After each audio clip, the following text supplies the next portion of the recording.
Hey everybody, it's Dan here with another album review. Today I'm going to be talking about the 13th Floor Elevators 1966 album, The Psychedelic Sounds of the 13th Floor Elevators. And more specifically, I'm going to be here talking about the mono edition that was reissued by Sundazed Records back in 2008. I know many of you have probably never heard of the 13th Floor Elevators, nor have ever heard of this album because, let's face it, the thing just didn't sell very well. It didn't, I don't even know if it even charted. I think they had maybe one single off the album that did chart, but to say that this album is to be dismissed, that it's not important, is just completely false. This thing is, this thing's just some really groundbreaking stuff on this album here. When it comes to psychedelia, surf music, garage rock, definitely one of these albums that has definitely been indisposable to me ever since I came across it.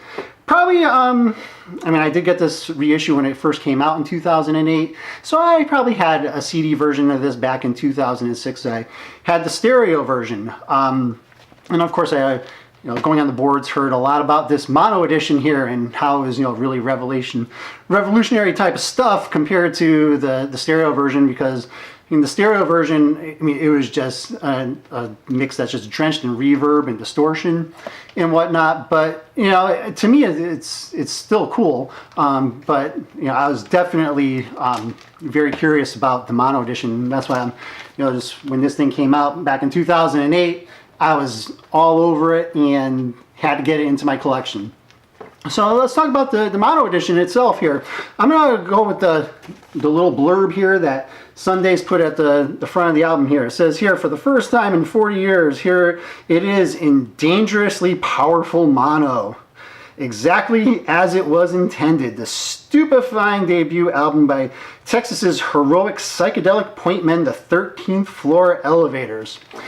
Okay, dangerously powerful? A little bit of an overstatement. Is it a more powerful mix than the stereo version? Sure, absolutely. A lot of times mono mixes are more powerful than the stereo counterparts, just because you're just dealing with that one channel, and a lot of times it's just going to blow you away. To say that this thing is dangerously powerful, I don't think so. It is what it is. It's definitely a flatter, more live to tape presentation of this album. Aside from its stereo counterpart, you're not getting the heavy reverb, you're not getting the distortion. It's just the Elevators just playing. Not very heavily produced. To say that this was how the artist intended it to be heard, I'm going to disagree on that one. Just take a look. First of all, just take a look at this cover. This thing's bold. This is a very bold statement that's being made here, and the mono mix, not so much of a bold statement as the stereo version is.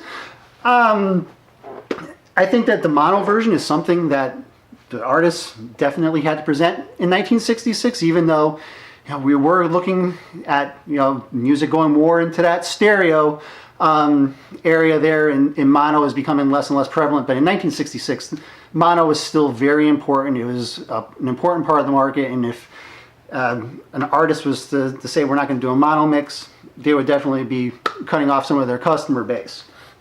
So to say that this edition, the mono edition, is any less enjoyable than the stereo version, I would say no. There's definitely a place for both of them. But then, for not just to get back to this particular edition here by Sundazed, I think that these guys did an excellent job with this reissue. The artwork, true to form, true to the original. I've never owned an original of this one here, but I have seen an original. Exact replica. They did a great job. Same thing with the back. Excellent job with the back. The only difference that you're going to see here on the back here is you're going to see a little bit of a Sundazed brand stamp back here, but they do keep the original international artist stamp on here, which is really cool. And then, of course, we have a modern barcode. We were dealing with barcodes back in 1966. The vinyl itself it's fantastic. It's a 180 gram vinyl, very flat, no pops, no ticks, no clicks. It's definitely pristine. Still, almost 10 years later that I've had it in my collection, I've taken very good care of it. And then also you're going to see here the label here. I'll just put it up there.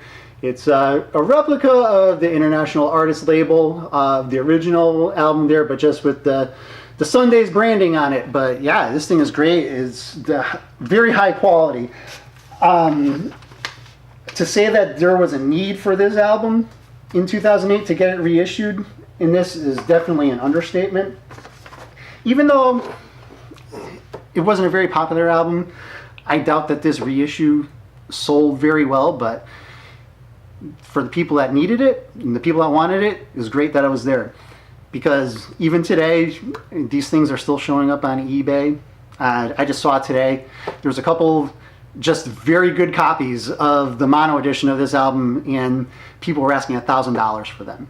And then even to get a very good copy of the stereo, which is a lot more common than the mono, you're going to be paying at least $100 for this thing. As I said, there's supply and demand. It isn't like, you know, we're dealing with a Herb Alpert album from 1966 where everybody had it and you can go to Goodwill and pick the thing up for $1. To find this album in Goodwill or anywhere else, you're never going to see it. They're hardly ever going to show up. There's hardly any on eBay. I've gone to many record conventions, never seen one. Seen a couple in a few record shops, but that's about it, just from a distance. So to say that there was a need at the time, it was definitely there. But unfortunately, this thing's not in print anymore. So I grabbed it for 20 bucks when it first came out, and definitely money well spent. There's still copies floating around out there. You can, you know, always go on Amazon Marketplace. They float up on there. eBay, they float up on there. If you're lucky enough to snag one for $20, even if it's used, definitely go for it. The more common price I've been seeing for this particular issue here is about $40 right now.